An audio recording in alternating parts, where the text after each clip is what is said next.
हे दोस्तों, तो मॉड्यूल 5 का हमारा अगला इंपॉर्टेंट सवाल क्या है? Phase diagram of a single component system या फिर phase diagram of water system. ठीक है, ये दोनों ही सवाल ऑलमोस्ट सेम है, इसके आंसर ऑलमोस्ट सेम ही आएंगे। ठीक है, तो कंफ्यूज मत होना। और ये 7 मार्क्स का बहुत ही इंपॉर्टेंट सवाल है। ठीक है, तो अब टाइम वेस्ट भी ना करते हुए चलते हैं आगे। देखिए, phase diagram of single component system का मतलब क्या हो? सबसे पहले देखिए, आप ये समझिए कि सिंगल कंपोनेंट सिस्टम होता क्या है। सिंगल कंपोनेंट सिस्टम, देखिए ऐसे सबस्टांसेस या फिर ऐसे मॉलिक्यूल के बारे में अगर मैं बात करूं, ऐसे मॉलिक्यूल जो एक ही तरह के सबस्टांसेस से बने रहते हैं, यानी उसमें कोई अन्य सबस्टांसेस मौजूद नहीं होते, या फिर एक ही तरह के कंपोनेंट से बना होना, एक ही तरह के कंपोनेंट से बने रहते हैं, उसको हम सिंगल कंपोनेंट सिस्टम बोलते हैं। तो देखिए, जैसे एग्जांपल में आप हमेशा ध्यान रखिए, एग्जांपल में एक वाटर है। ठीक है, वाटर, ये एक सिर्फ अगर वाटर की बात बोलो तो एक ही तरह के कंपोनेंट से मिल मिलकर बना रहता है। अति सुंदर। तो ये सिंपल सा आप एक एग्जांपल आप ध्यान में रखना। ठीक है, कि phase diagram of single component system या phase diagram of water system, तो हमें वाटर के ही बारे में पढ़नी है कि इसका फेज डायग्राम होता कैसा है। अब देखिए, फेज डायग्राम कहने का मतलब क्या है मेरा, ये थोड़ा सा समझते हैं। और मैं एक भी चीज़ें इधर उधर नहीं बोल रहा हूँ, सारी चीज़ें नोट्स में ही लिखी है। फेज डायग्राम कहने का मतलब क्या है? देखिए, कोई भी दुनिया का मैटर है, कोई भी दुनिया का जो पदार्थ होता है, वो 3 अवस्था में मिलते हैं। जो एक होता है आपका लिक्विड अवस्था हो गया, दूसरा आपका सॉलिड हो गया, right, and third one is कि आपका वो गैसियस फॉर्म या वेपर फेज हो गया। ठीक है, वेपर फेज हो गया। अब वाटर इसका बेस्ट एग्जांपल है कि वाटर जो है आपका तीनों अवस्था में मिलता है, लिक्विड स्टेट, सॉलिड स्टेट और गैसियस स्टेट में मिलता है।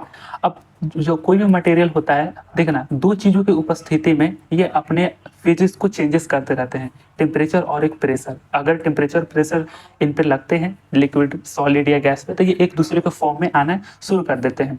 ठीक है, तो इसी का टेम्परेचर और प्रेशर की हेल्प से, यहाँ पर आपका प्रेशर होता है, यहाँ पर आपका टेम्परेचर होता है, तो इन्हीं दोनों की हेल्प से इनके जो अलग अलग फेजेस है ना, उनमें एक ग्राफिकल रिप्रेजेंट कराया गया, जो कुछ इस तरीके से मैं अभी आपको दिखाऊंगा।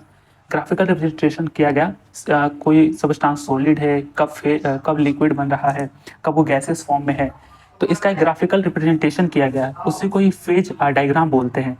ठीक है, ये आई होप कि एक बेसिक आइडिया आपको आ गया। तो इस तरीके से है फेज डायग्राम, अभी हम समझते हैं। और फेज डायग्राम में हम पढ़ते क्या क्या है, एक्चुअली क्या है, तो इसको समझेंगे। सबसे पहले ये समझिए कि a phase diagram of single component system is a graphical representation of different phases, जैसे कि solid, liquid, gas off the substances under the pressure and temperature. तो कोई भी सबस्टांसेस का क्या ग्राफिकल रिप्रेजेंटेशन करना, उसके फेजेस का, जो सॉलिड फेज है, लिक्विड फेज है, गैस फेज है, under the pressure and temperature.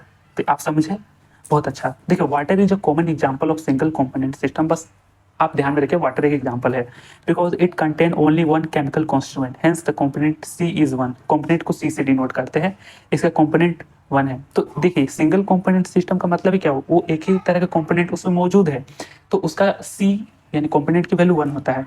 ठीक है, बस एक और आप फॉर्मूला ध्यान में रखना। ठीक है, डिग्री ऑफ फ्रीडम, मैं भी आता हूँ उस पर अभी। डिग्री ऑफ फ्रीडम,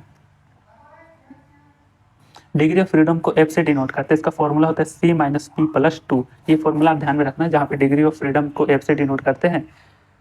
और जो आपका सी क्या है, ये आपका कंपोनेंट है, कंपोनेंट, और पी जो है आपका फेज है, कि कौन से फेज में है कोई मटेरियल, कोई सबस्टांस कौन से फेज में है, सॉलिड फेज, गैस फेज या लिक्विड फेज। ठीक है, और ये टू तो आपका एक नंबर हो गया। ये डिग्री ऑफ फ्रीडम का एक फॉर्मूला है। ठीक है, बस ध्यान में रखना। और जब भी हम सिंगल कंपोनेंट सिस्टम की बात कर रहे हैं, तो हमेशा सी की वैल्यू वन रहेगी। तो वाटर एक कॉमन एग्जांपल है। अब देखो, वाटर कैन क्यों, देखिए ऐसा क्यों, कि देखो, water can exist in 3 phases, solid, liquid, vapour, या फिर वेपर से सॉलिड, वेपर से लिक्विड, लिक्विड से वेपर। आप कोई भी परमुटेशन कॉम्बिनेशन लगा लीजिए, वाटर किसी भी फॉर्म में मिल सकता है। अब देखिए, कई बार होता है ना, एक एक मजे की बात बताता हूँ आपको। कई बार होता है कि कोई चीज़ें सिंगल फेज में है। सिंगल फेज कहने का मतलब क्या है, कि या तो वाटर, या तो वो लिक्विड में है, या तो फिर वो सॉलिड में हो सकता है, या फिर वो अपना गैस फॉर्म में हो सकता है। कई बार ना, कोई भी सबस्टांसेस 2 फेज में भी हो सकते हैं, 2 फेज में भी हो सकते हैं, या तो लिक्विड प्लस गैस के फॉर्म में हो सकता है, दोनों का कॉम्बिनेशन हो सकता है। ठीक है, या फिर वो गैस प्लस सॉलिड के फॉर्म में हो सकता है, या फिर वो सॉलिड प्लस लिक्विड के फॉर्म में हो सकता है। अच्छा, कई बार सबस्टांसेस ऐसे भी होते हैं, कई बार ऐसे भी सबस्टांसेस होते हैं जो लिक्विड, गैस और सॉलिड के भी फॉर्म में हो सकते हैं। तो वाटर एक ऐसा एग्जाम्पल है जो सभी के फॉर्म में पाया जाता है। वाटर, आप समझ रहे हैं, वाटर जो है वो सभी के फॉर्म में पाया जाता है। अच्छा, लिक्विड गैस और गैस सॉलिड और सॉलिड लिक्विड, लिक्विड गैस और सॉलिड, ये सारी चीज़ें अवस्था में पाए जाते हैं। तो ये कुछ सर्टेन टेम्परेचर होते हैं, कुछ सर्टेन प्रेशर होते हैं, उन दोनों के प्रेशर और टेम्परेचर की उपस्थिति में ये सारे फॉर्मेशन डिफॉर्मेशन होने लगते हैं इसके अंदर। यहाँ पे आगे देखिए कि water can exist in 3 phases, जैसे कि solid, liquid, vapour. In phase diagram of single component system we study different points as shown in figure. तो ये सबसे पहले होता है phase diagram of single component system. ये डायग्राम आप रट ही लीजिए, या फिर ये डायग्राम को आप 3 4 5 बार जब प्रैक्टिस कर लोगे ना और ये पॉइंट्स को लिख दोगे तो यही सारी चीज़ें हमको एक्सप्लेन करनी होती है। और यहाँ पर मैंने बोला कि इनमें कुछ पॉइंट्स को हम डिफरेंट पॉइंट्स को स्टडी करते हैं। तो बेसिकली मैं 3 पॉइंट्स को ही स्टडी करते हैं। पहला क्या है कि स्टडी ऑफ एरिया। तो जो आपका कर्व है, इस कर्व से देखिए 3 एरिया बन रहा है, एक ये एरिया, दूसरा ये एरिया, तीसरा ये एरिया। स्टडी ऑफ कर्व, तो देखिए यहाँ पे O B curve, O C curve, ए ओ कर्व, ठीक है। और उसके बाद स्टडी ऑफ पॉइंट्स, तो यहाँ पे देखिए ट्रिपल पॉइंट है, फिर यहाँ पर देखिए क्रिटिकल टेम्परेचर है, यहाँ पर सॉरी यहाँ पे ट्रिपल पॉइंट, यहाँ पे क्रिटिकल पॉइंट, सॉरी यहाँ पे क्रिटिकल पॉइंट है। तो ये बेसिकली 2 पॉइंट को अध्ययन करेंगे। तो 3 चीज़ें हमें करनी है, ठीक है। अभी एक्सप्लेन करता हूँ उसके बारे में। सबसे पहले ये समझिए कि डायग्राम बनाना कैसे है। पहली बात, आप इस तरीके से एक जो है स्क्वायर शेप बना दीजिएगा। बिल्कुल बीच में आपको एक पॉइंट ले लेना थोड़ी इस साइड में, और यहाँ से एक स्ट्रेट लाइन इस तरीके से आप स्केल की मदद से ड्रॉ कर ले, और यहाँ से थोड़ी सी कर्व शेप में ले जाए और यहाँ कॉर्नर में आप बी पॉइंट से मैच कर दें, ठीक है। अब इसी से आगे फिर आपको डैशेस लाइन में एक डी पॉइंट मैच करना। सबसे पहले इसको ओ मार्क करें, यहाँ पर बी मार्क करें, यहाँ पर सी मार्क करें। एक 2-3 बार जरूर इसको प्रैक्टिस जरूर करें। अब ओ से थोड़े से भी एक नीचे एक कर्व पॉइंट ले लें, जिसको सब्लिमेशन कर्व बोलते हैं। अभी हम लोग समझेंगे कि ये चीज़ें किस तरीके से वर्क कर रही है। उसके बाद इस पॉइंट से आप ये जो है यहाँ पर प्रेशर 0.006 और यहाँ पे टेम्परेचर 0.0098, ये एक स्पेसिफिक डेटा आप ध्यान में रखिए। इसके बाद थोड़ा सा और आगे जाने पर यहाँ पे पी डैश और यहाँ पे बॉइलिंग टेम्परेचर जो कि डिक्रीजिंग में है, टी बी डैश है, ये बना दीजिएगा। फिर थोड़ा और आगे एक्सटेंड करना, और यहाँ पे बॉइलिंग टेम्परेचर देखिए 100 पे है, 100 डिग्री सेल्सियस, और 1 डिग्री सॉरी और 1 ATM प्रेशर है। तो ये आप थोड़ा सा रख लीजिए, ठीक है। क्या करना है यहाँ पे आप देखिए, स्टडी ऑफ एरिया के बारे में देखते हैं। सबसे पहले कर्व का नोटेशन आप ध्यान में रखिए। ए ओ एक कर्व हो गया, ओ बी दूसरा कर्व हो गया, ओ सी तीसरा कर्व हो गया, ठीक है। यहाँ पे देखिए स्टडी ऑफ एरिया में देखिए पहला रीजन का एरिया ए ओ सी के देखिए लेफ्ट साइड में एक एरिया आपको दिख रहा होगा। फिर जो आपका कर्व ओ सी और ओ बी के बीच में एक एरिया दिख रहा होगा। फिर आपका कर्व ए ओ बी के नीचे बिलो आपका एक एरिया दिख रहा होगा। ये शो कर रहा है सिंगल फेज को शो कर रहा है। स्टडी ऑफ एरिया, अगर ये कर्व जब एक बार हम लोग ड्रॉ कर दिए तो जो एरिया की बात बोली जा रही है वो एक सिंगल फेज को डिनोट कर रहा है। देखिए in all the areas only 1 phases exist. सारे एरिया में देखिए केवल एक फेजेस एग्जिस्ट कर रहा है, ठीक है। ये हम डायग्राम को पढ़ रहे हैं, तो कर्व से एरिया बनता है ना डायग्राम में, तो एरिया क्या रिप्रेजेंट कर रहा है, सिंगल फेज को रिप्रेजेंट कर रहा है। यहाँ पे देखिए सॉलिड कहाँ बन रहा है, तो it is on the left of the curve AOC। जो आपका AOC कर्व है इसके लेफ्ट साइड में आपका सॉलिड बन रहा है, सॉलिड फेज, और एक सिंगल फेज है, डबल फेज नहीं है। देखिए कई बार टेम्परेचर प्रेशर के ऐसे वेरिएशन आते हैं जो आपका वाटर जो होता है सॉलिड और लिक्विड दोनों फेज में आ सकते हैं, ठीक है। टेम्परेचर प्रेशर के ऐसे भी वेरिएशन आ सकते हैं कि लिक्विड और वेपर दोनों एक साथ एक फॉर्म में आ सकते हैं। और कई बार टेम्परेचर प्रेशर के ऐसे भी वैल्यू आते हैं कि सॉलिड और वेपर दोनों एक साथ के एक ही फेज में आ जाते हैं। यहाँ पे देखिए सॉलिड कहाँ मिलेगा, it is on the left on the curve AOC। AOC के लेफ्ट साइड में आपका सॉलिड मिलेगा। देखिए लिक्विड कहाँ मिलेगा, it is the area between the curve OC and OB। ये area between the curve OC and OB, इन दोनों के बीच में आपका देखिए लिक्विड फेज मिल रहा है। उसके बाद क्या है gas, it is the area below the curve AOB, it is area below the curve AOB। तो ये इस तरीके से आप एक्सप्लेन कर दोगे, बहुत अच्छा। देखिए मैंने क्या बोला, एरिया आपका सिंगल फेज को रिप्रेजेंट कर रहा है। तो एक फॉर्मूला जो अभी मैंने बताया था डिग्री ऑफ फ्रीडम का, C - P + 2। तो F का वैल्यू क्या आएगा, देखिए C का कंपोनेंट, वाटर का कंपोनेंट हमेशा 1 रहेगा, या फिर हम सिंगल कंपोनेंट सिस्टम पे पढ़ रहे हैं तो ये हमेशा 1 रहेगा, माइनस फेज भी 1 रहेगा। किस कर्व में, देखिए यहाँ पे एरिया के केस में, स्टडी ऑफ एरिया के केस में तो 1 रहेगा, प्लस में 2, तो यहाँ पे क्या आ गया 2, डिग्री ऑफ फ्रीडम के 2। इसका मतलब हुआ कि जो आपका सिस्टम है वो बाई वेरिएंट है। 2 का मतलब बाई वेरिएंट, अगर 1 रहा तो यूनि वेरिएंट, ठीक है। 3 रहा तो ट्राई वेरिएंट, अगर 0 रहा F की वैल्यू तो नॉन वेरिएंट उसको बोलते हैं। बस इतना आप एक्सप्लेन कर देना, हो जाएगा। तो यहाँ से हेयर P = 1। और आगे देखिए अप्लाई द फेज रूल, तो ये फेज रूल का ही फॉर्मूला है या फिर डिग्री ऑफ फ्रीडम का ही फॉर्मूला है जिसको फेज रूल भी बोलते हैं। तो C - P + 2, तो 1 - 1 + 2, और ये टू आ गया तो वाई वेरिएंट, यानी F इज इक्वल टू 2 मतलब कि सिस्टम इज वाई वेरिएंट। तो हमने पहले चीज के बारे में पढ़ लिया, स्टडी ऑफ एरिया। दूसरा देखते हैं स्टडी ऑफ कर्व। कर्व में क्या होता है कि on the curve two phases are in equilibrium. Study of curve में देखिए two phases are in equilibrium, solid और लिक्विड जो होगा वो इक्विलिब्रियम में रहेंगे, फिर उसके बाद लिक्विड और वेपर रहेगा वो इक्विलिब्रियम में रहेगा, क्योंकि ये कर्व बता रहा है। देखिए कई बार मैं थोड़ी सी और समझाने की कोशिश करता हूँ। देखिए जो वाटर और जो सॉलिड और लिक्विड है हमेशा नहीं कि एक सिंगल फेज में ही मिलेंगे, कई बार वो डबल और ट्रिपल फेजेस में आएंगे। तो डबल फेज में आने का रिप्रेजेंटेशन ये आपका कर्व कर रहा है। अगर सॉलिड और लिक्विड एक दूसरे के इक्विलिब्रियम फेज में आ रहे हैं तो देखिए उसको मेल्टिंग पॉइंट कर्व बोलते हैं। यहाँ पे एक बात और समझ लीजिए, ठीक है, अगर कोई सॉलिड जैसे कि वाटर ही है, अगर कोई सॉलिड लिक्विड में बदलता है, तो वहां पर देखना कहीं ना कहीं बीच में आपका एक मेल्टिंग पॉइंट आता है। ये बातें आप ध्यान में रखें, मेल्टिंग पॉइंट आता है। अगर कोई लिक्विड, देखिए ध्यान से देखिए, अगर लिक्विड कोई वेपराइज होता है, वेपर फॉर्म में बदलता है, तो वहां पर आपका एक क्रिटिकल पॉइंट आता है, उसके बीच में क्रिटिकल पॉइंट आता है, ये क्रिटिकल है, क्रिटिकल पॉइंट आता है। और अगर कोई सॉलिड ही धड़ाक से एकदम आपका वेपर में बदल जाए, तो वहां पर आपका आता है सब्लिमेशन पॉइंट। ये टेक्निकल थोड़े दो चार नाम है, आप बस ध्यान में रखिएगा। इसीलिए बोला क्या जा रहा है, देखिए सॉलिड से लिक्विड में बदलना, तो इसका नाम क्या होगा, मोल्टिंग पॉइंट कर्व आ गया। कहीं ना कहीं इस कर्व पर जो है दोनों फेजेस इक्विलिब्रियम में होंगे।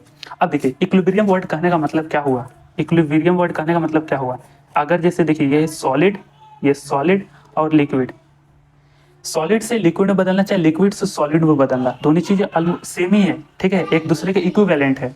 तो अगर इक्विलिब्रियम का वर्ड मतलब ये हुआ ना कि जिस रेट से अगर ये सॉलिड में बदल रहा है, जैसे अगर तुम्हारा वाटर ही हो गया, तो जिस रेट से सॉलिड में बदल रहा है इसी रेट से ये लिक्विड में भी बदलेगा, या फिर जिस रेट से तुम्हारा लिक्विड सॉलिड में बदलेगा उसी रेट से तुम्हारा वाटर जो सॉलिड से लिक्विड में बदलेगा। यानी 50-50 यहाँ पे चलता है। ऐसा नहीं कि यहाँ पे वाटर जो है तो तुम बोलोगे कि नहीं 60% सॉलिड बना है और 40% लिक्विड बना है, ऐसा नहीं। इक्विलिब्रियम का मतलब हुआ कि अगर 50% सॉलिड बन रहा है तो ये 50% लिक्विड भी है, अगर 40% सॉलिड बना तो 40% लिक्विड ही है। तो जिस रेट से बढ़ेगा उसी रेट से ये भी अपना बढ़ने लगेगा, ठीक है। तो ये इक्विलिब्रियम का मतलब हुआ।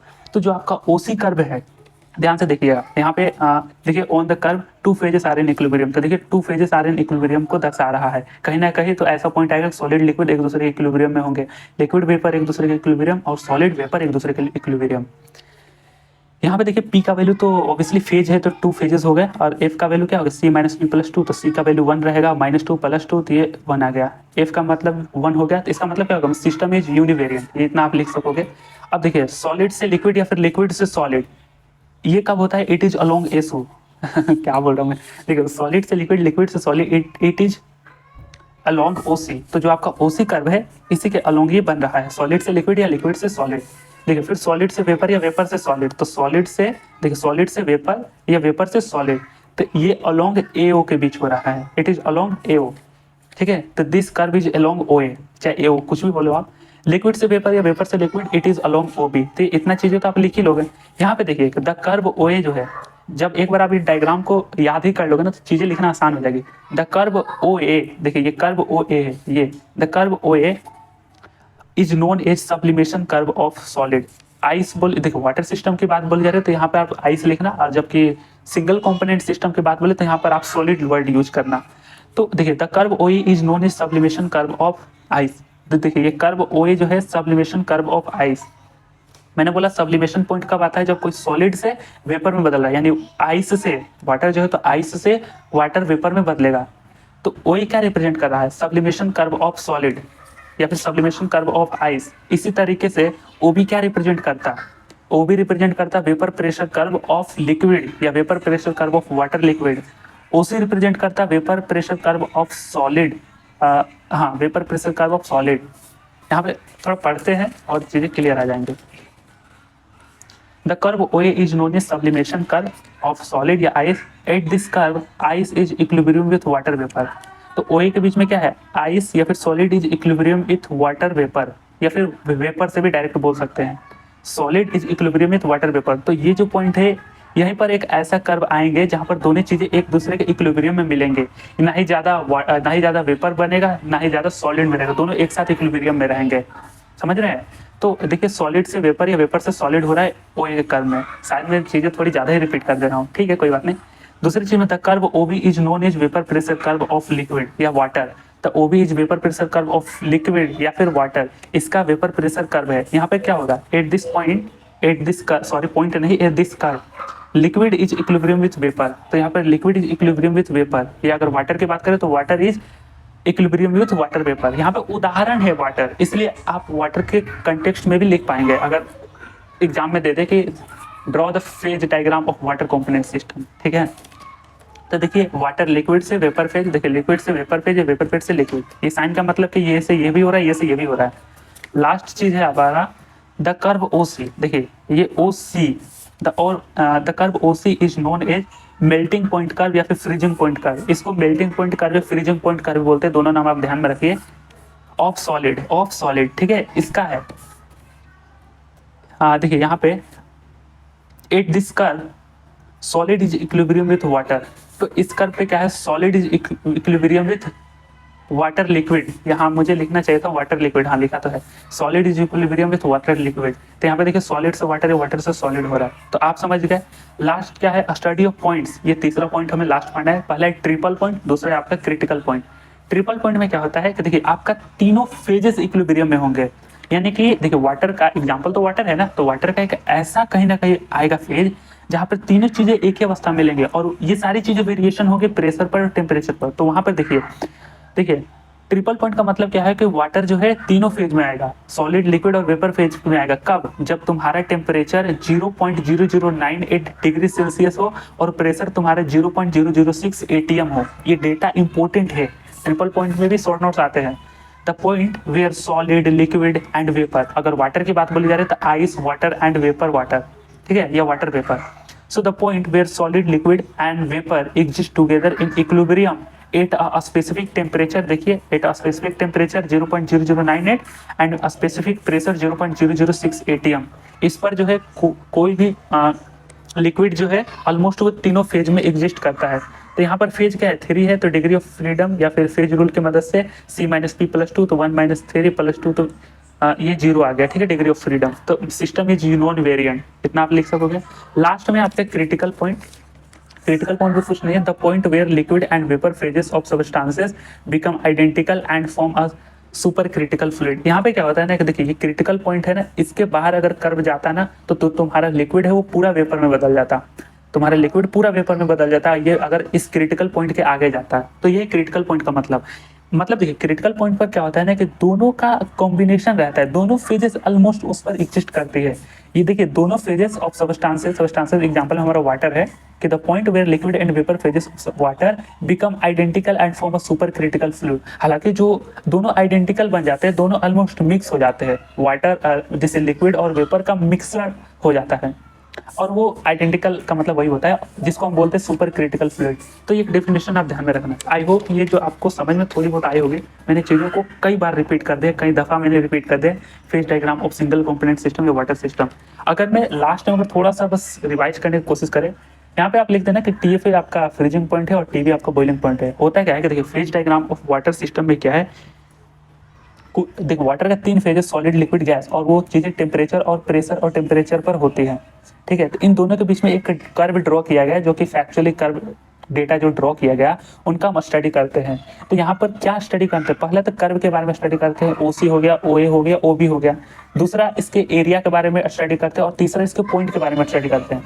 तो एरिया की बात करें तो OAC, ये जो एरिया है ये सिंगल फेज को रिप्रेजेंट करता है, और जो कर्व BO और CO के बीच में जो एरिया जो कि लिक्विड फेज में है, ठीक है, ये आपको लिक्विड को ही लिक्विड फेज को सिग्निफाई कर रहा है, और जो कर्व AOC के बिलो है वो आपका वेपर फेज को बता रहा है।